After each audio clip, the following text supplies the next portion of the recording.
এই হলো R7 network.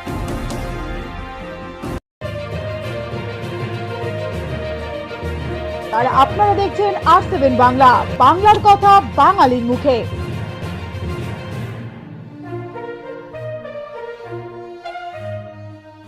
उपस्थित हुए हैं, आप सबका स्वागत है।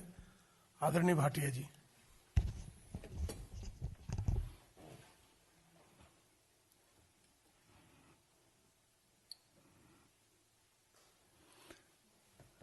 पहले तो सभी पत्रकार बंधुओं को हम दोनों की तरफ से नमस्कार, धन्यवाद कि आप शॉर्ट नोटिस पे यहाँ पे उपस्थित हुए।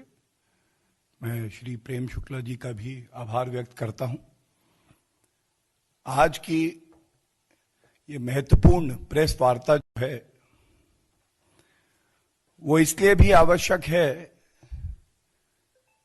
कि 3 महत्वपूर्ण बिंदुओं पे ये जरूरी है कि दिखाएं किस तरह से कांग्रेस पार्टी भ्रम, झूठ और अराजकता की राजनीति आज कर रही है। मुझे कहते हुए दुख हो रहा है कि कांग्रेस पार्टी के बड़े नेता श्री राहुल गांधी जी सवाल तो पूछना चाहते हैं, लेकिन वो विपक्ष की क्या जिम्मेदारी होती है, विपक्ष की जिम्मेदारी कुछ प्रश्न जब उन पे उठाए जाएं तो उत्तर देने की भी होती है, इससे दूर भागते हैं। और इस झूठ, भ्रम और अराजकता की राजनीति को जो वो करते हैं, पूरे देश की जनता के समक्ष रखने की जिम्मेदारी भी हमारी है। सबसे पहले ये जो भ्रम जाल फैलाया जाता है, भारत ने वाकई आत्मनिर्भर होके 2 स्वदेशी वैक्सीन यहां पे बनाए, जिसके लिए हर भारतीय को, वैज्ञानिकों पे, जितने हमारे हेल्थ वर्कर्स हैं, चाहे डॉक्टर हो, पैरामेडिक स्टाफ हो, नर्सेज हो, इन पे गर्व है। लेकिन स्वदेशी वैक्सीन पे ही शुरू से ही ऐसे सवाल उठाना जो कि भारतीय जनता के मन में संदेह उत्पन्न करे।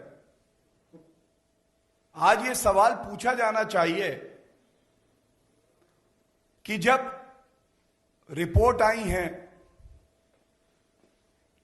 कोवैक्सीन की एफिकेसी 81% है,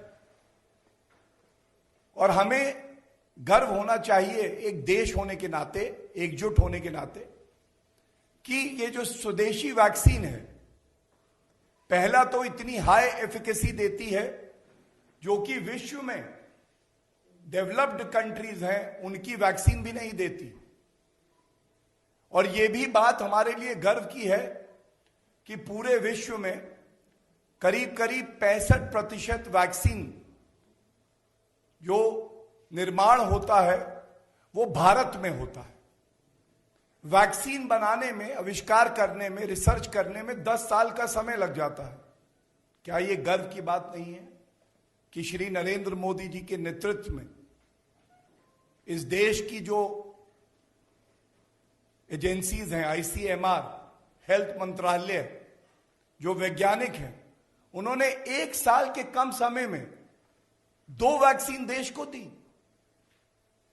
और ये कोई नहीं भूलेगा किस तरह से कांग्रेस के वरिष्ठ नेता, चाहे शशि थरूर हो, चाहे जयराम रमेश हो, और राहुल गांधी तो हमेशा नकारात्मक राजनीति में अग्रणी भूमिका निभाते ही हैं, उन्होंने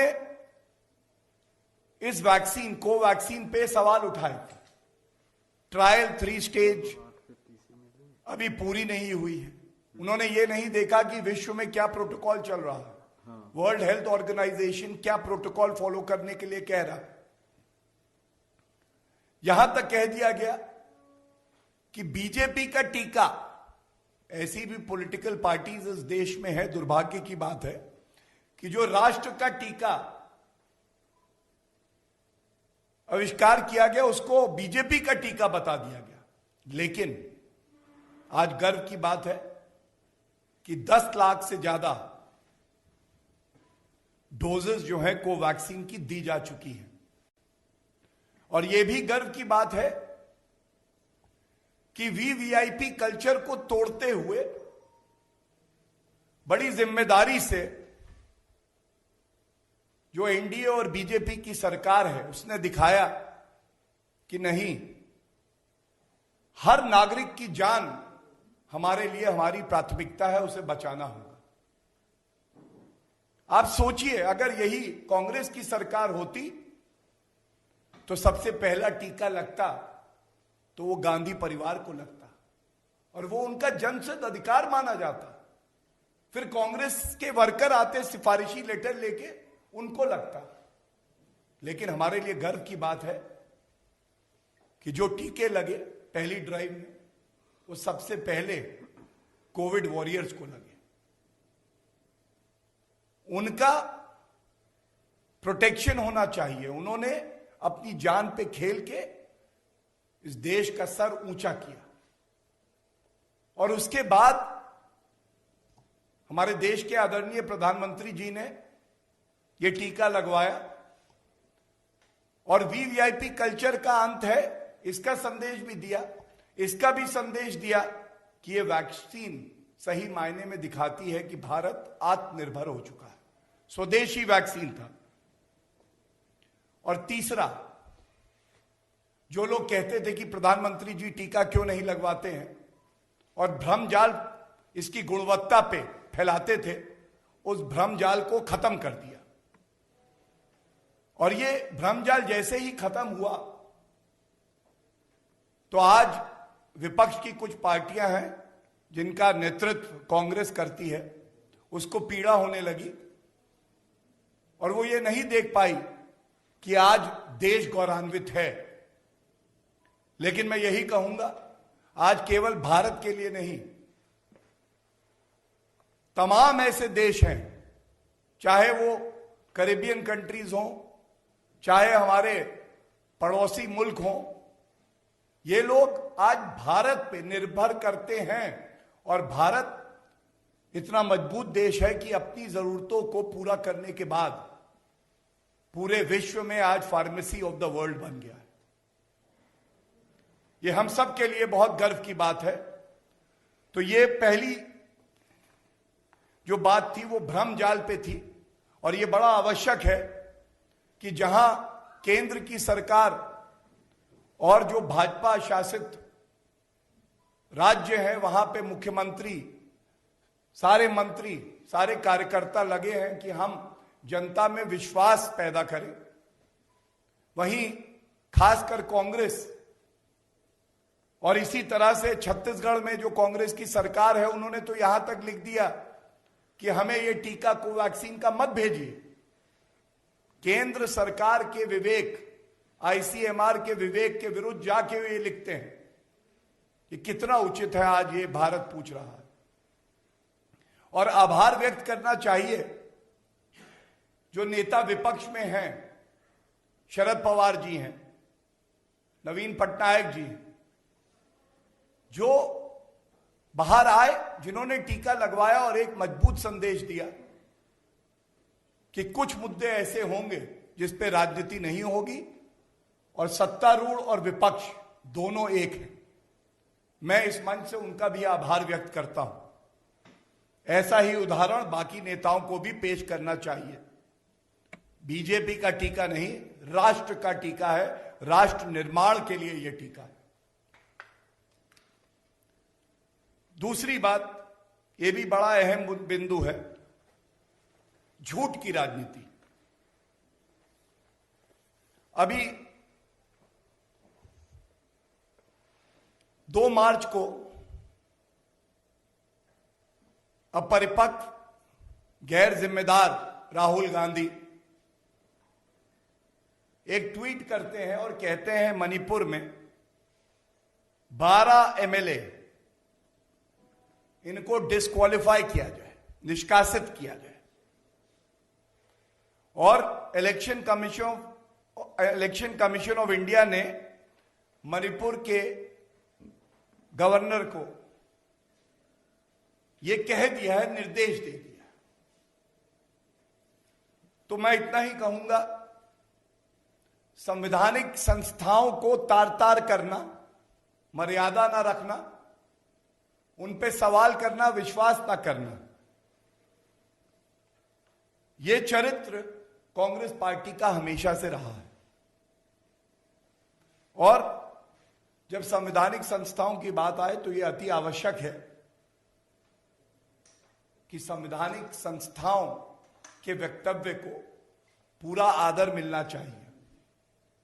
इलेक्शन कमीशन ऑफ इंडिया ने जो वक्तव्य और ट्वीट राहुल गांधी ने किया है, इसका खंडन करते हुए एक बड़ी महत्वपूर्ण बात कही है और यह महत्वपूर्ण बात पूरे देश में मीडिया के माध्यम से जानी चाहिए। उन्होंने बिल्कुल स्पष्ट कहा है, the election commission of India never discusses a privileged communication. Election commission of India की प्रवक्ता ने कहा, एक संवैधानिक संस्था इलेक्शन कमीशन ऑफ इंडिया, जिसको कमजोर करने का बीड़ा कांग्रेस पार्टी ने उठाया हुआ है, और दूसरी संवैधानिक संस्था महामहिम राज्यपाल का ऑफिस, इनके बीच में जो भी बातचीत हो, पत्रों का आदान प्रदान जो भी दिया जाए, उसको पब्लिक डोमेन में बिना ये जाने कि सत्य क्या है, ये कितना उचित है। और इसी तरह कुछ दिन पहले जब इलेक्शन कमीशन ऑफ इंडिया ने चुनाव घोषित किए 4 राज्य और 1 यूनियन टेरिटरी के, तो भी कई विपक्षी दल हैं जो बौखला के बोले, ऐसा क्यों किया? इलेक्शन कमीशन ऑफ इंडिया कोई और चलाता है। मैं वो पूरा बयान भी नहीं बोलना चाहता, क्योंकि वो मर्यादित नहीं होगा। हमारे देश का इलेक्शन कमीशन ऑफ इंडिया एक संवैधानिक संस्था है जो निष्पक्ष है, सर्वोच्च न्यायालय ने भी यही कहा है। और जो इलेक्शन कंडक्ट कराने की बात आती है, उसकी सुपरिटेंडेंस की बात आती है, तो इस तरह की हल्की टिप्पणियां हमारे लोकतंत्र को कमजोर करती हैं। पश्चिम बंगाल के चुनाव में 8 दौर के मतदान होंगे, ये तय करने का क्षेत्र अधिकार केवल इलेक्शन कमीशन ऑफ इंडिया को। इलेक्शन जीत जाओ तो ईवीएम के बल्ले बल्ले, अगर हार जाओ तो ईवीएम खराब। ये दोहरा चरित्र, ये झूठ की राजनीति आखिर कब तक करो? जो तीसरा मुद्दा है, यह भी बहुत अहम है और इसको कहेंगे अराजकता की राजनीति। अराजकता की राजनीति मैं इसलिए कहता हूं कि इनकम टैक्स डिपार्टमेंट हमारे देश का अपना कार्य कर रहा है और हम सबको पता है कि कुछ ऐसे व्यक्ति हैं जिनसे पूछताछ की गई और जिनके कार्यालयों पे, घरों पे रेड भी हो रही है। कानून अपना काम ना करे, यह कांग्रेस पार्टी का चरित्र है। वो चाहती हैं कानून मोड़ दिया जाए, तोड़ दिया जाए, लचीला रहे, जिसको वो चाहें उसको बचा लें। और कोई अपराधी भी है, अगर वो गुणगान करता है परिवार का, तो कानून कोई कार्रवाई ना करे। तो ये बिल्कुल स्पष्ट हो जाना चाहिए कि अब श्री नरेंद्र मोदी जी के नेतृत्व की एक सरकार है जो सारी जांच एजेंसियों को खुला हाथ देती है। यहां कोई सेलिब्रिटी वीवीआईपी बॉलीवुड स्टार नहीं होता है, एक नागरिक होता है, और एक नागरिक कानून का पालन करेगा, ये उससे उम्मीद की जाती है, ये उसका मूल कर्तव्य है। और अगर कोई नागरिक कानूनों को तोड़ेगा, टैक्स इवेजन करेगा, देश के खिलाफ साजिश करेगा, तो बिल्कुल चाहे इनकम टैक्स डिपार्टमेंट हो, ईडी हो, सीबीआई हो या एनआईए हो, वो प्रतिबद्ध है और उनका कर्तव्य है कि वो अपना काम करे, नियम अनुसार करे, कानून के अनुसार करे। मुझे बहुत पीड़ा से लेकिन जिम्मेदारी से कहना पड़ रहा है कि ये कांग्रेस का ही चरित्र हो सकता है कि जब वो सत्ता में होते हैं तो जितनी संवैधानिक संस्थाएं हैं उनको खत्म करने का काम करते हैं। दे destroy the institutions which are constitutional or statutory when they are in power, and when they are in opposition they like to discredit these institutions. How healthy is it for our democracy? And you discredit these institutions without an iota of evidence. हम लोग कभी भूल सकते हैं कि CBI को सत्तारूढ़ और विपक्ष क्या कहता है, मैं उस पर नहीं जाऊंगा। सर्वोच्च न्यायालय उसने कहा था कि कांग्रेस पार्टी और यूपीए में पिंजरे का तोता बना दिया इन्होंने कोलगेट स्कैम में। और आज जब निष्पक्ष होके पूरी निर्भीकता से वो पिंजरे का तोता एक बाज बन गया है, भ्रष्टाचारियों को काट रहा है, तो इनको दर्द हो रहा है। और मुहावरों का बड़ा शौक उठा है आजकल राहुल गांधी जी को। तो मैं उनसे इतना ही कहूंगा, ये सब जो आरोपी हैं, ये सब एक ही थाली के चट्टे बट्टे। राहुल गांधी खुद भ्रष्टाचार के मामले में बेल में बाहर है। सोनिया गांधी जी अध्यक्षा है, वो खुद बेल पे बाहर है भ्रष्टाचार के मामले पे। और जैसा भारतीय जनता पार्टी के वरिष्ठ नेता और मंत्री श्री प्रकाश जावड़ेकर जी ने भी कहा है, 100 चूहे खा के बिल्ली चली हज को। एक ईमानदार सरकार को, जो कि एजेंसियों को अपना काम करने दे रही है, अब कांग्रेस पार्टी बताएगी कि CBI, ED, income tax department कैसे अपना काम करे। और सबसे महत्वपूर्ण बात जो है, सवाल पूछने का बड़ा शौक है राहुल गांधी जी आपको। हमारी पार्टी के राष्ट्रीय अध्यक्ष श्री जेपी नड्डा जी ने जब आपसे सवाल पूछे थे तो आप ऐसे गायब हो गए थे जैसे गधे के सर से सींग। जब अच्छा लगे तो सवाल पूछो, और जब कोई आपसे सवाल पूछे तो भाग खड़े हो, गायब हो जाओ। आप कहते हैं बात करनी चाहिए। भारतीय जनता पार्टी के राष्ट्र प्रवक्ता यहां आके आपकी हर बात का उत्तर दे रहे हैं। लोकतंत्र मजबूत तभी हो सकता है कि आप प्रश्न पूछे और हम उत्तर दें, और जनता तय करेगी किसकी बात में दम है, कौन ईमानदारी से सेवा कर रहा है। लेकिन आपसे जब हमारी पार्टी के राष्ट्रीय अध्यक्ष ने सवाल पूछे तो आपने उत्तर नहीं दिया।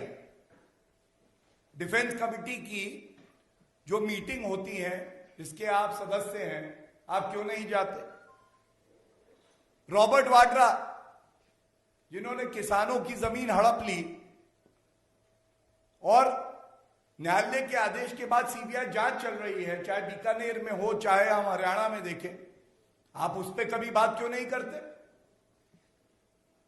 नेशनल हेरिटेज केस पे कभी हिम्मत तो दिखाइए। बात तो करिए।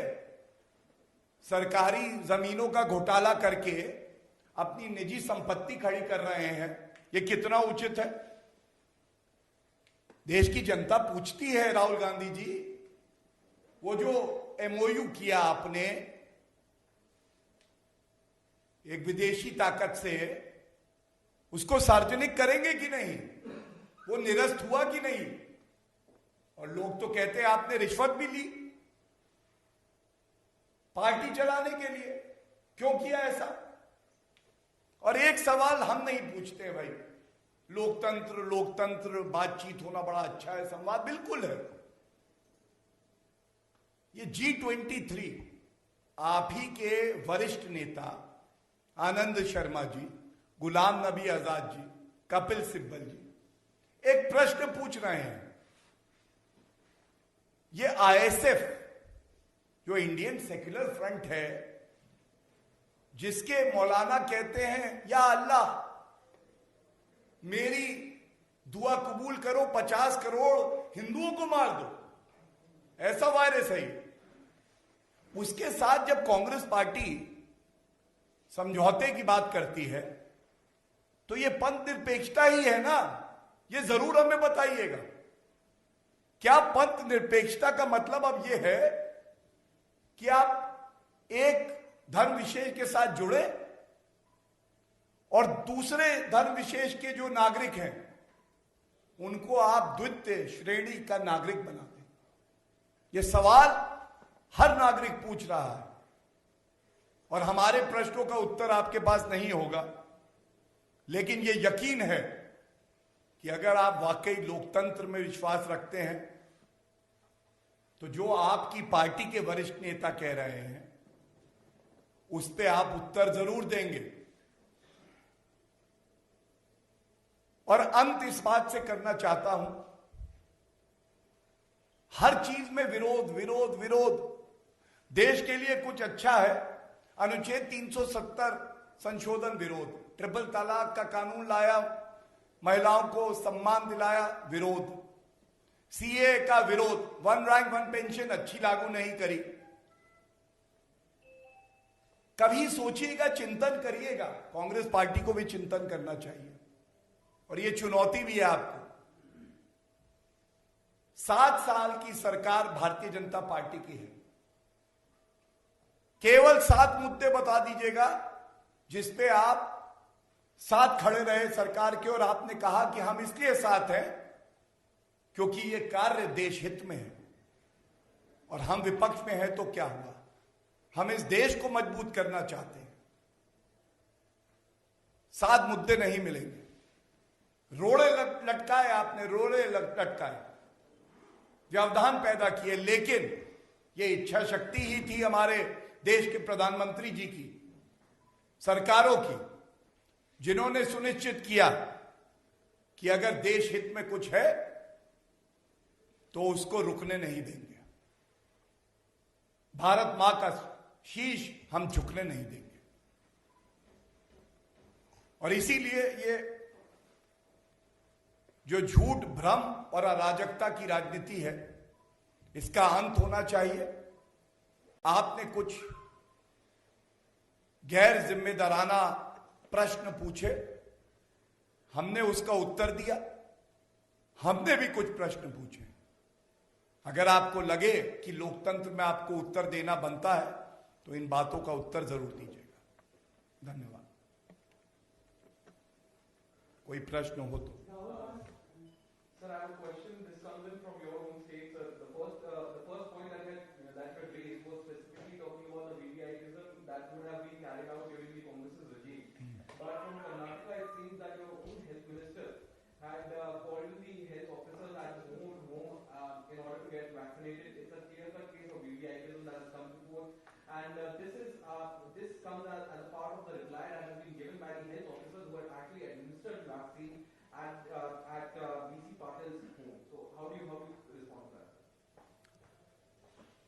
If I am giving you the example of the tallest leader, not just in the country but in the world, respected by all, who is setting an example, Shri Narendra Modi ji, that defines the policy, the character and the thinking of the Bharatiya Janata Party as well as the government.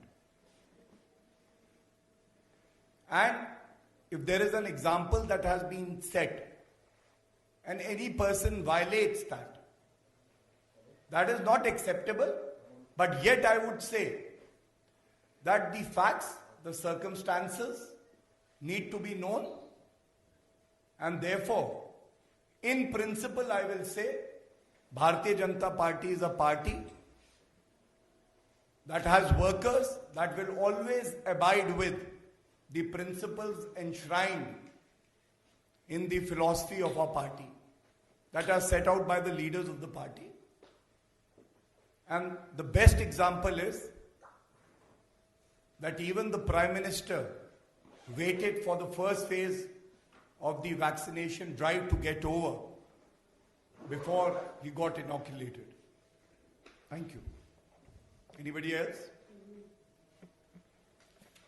Sir, Anurag Kashyap पर जिस तरीके से आयकर विभाग की कार्रवाई हुई है, उसको कहा जा रहा है कि कृषि आंदोलनों का लगातार, कृषि कानूनों का लगातार विरोध करते रहे हैं।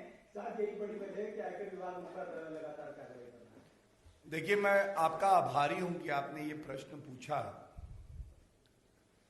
मैं आपको जो तथ्य रखने जा रहा हूं ये बड़ी महत्वपूर्ण है और मेरी आपसे विनती है, गुजारिश है, इसको जरूर लिखिएगा, इसको जरूर आप दिखाइएगा।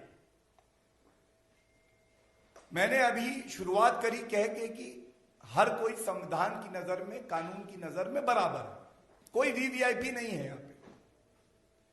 लेकिन बार बार एक बात उठाई जाती है कि इनको पॉलिटिकल वेंडेटा की वजह से, राजनीतिक विद्वेष की वजह से टारगेट किया जा रहा है। अब मैं आपको कुछ उदाहरण दे रहा हूं।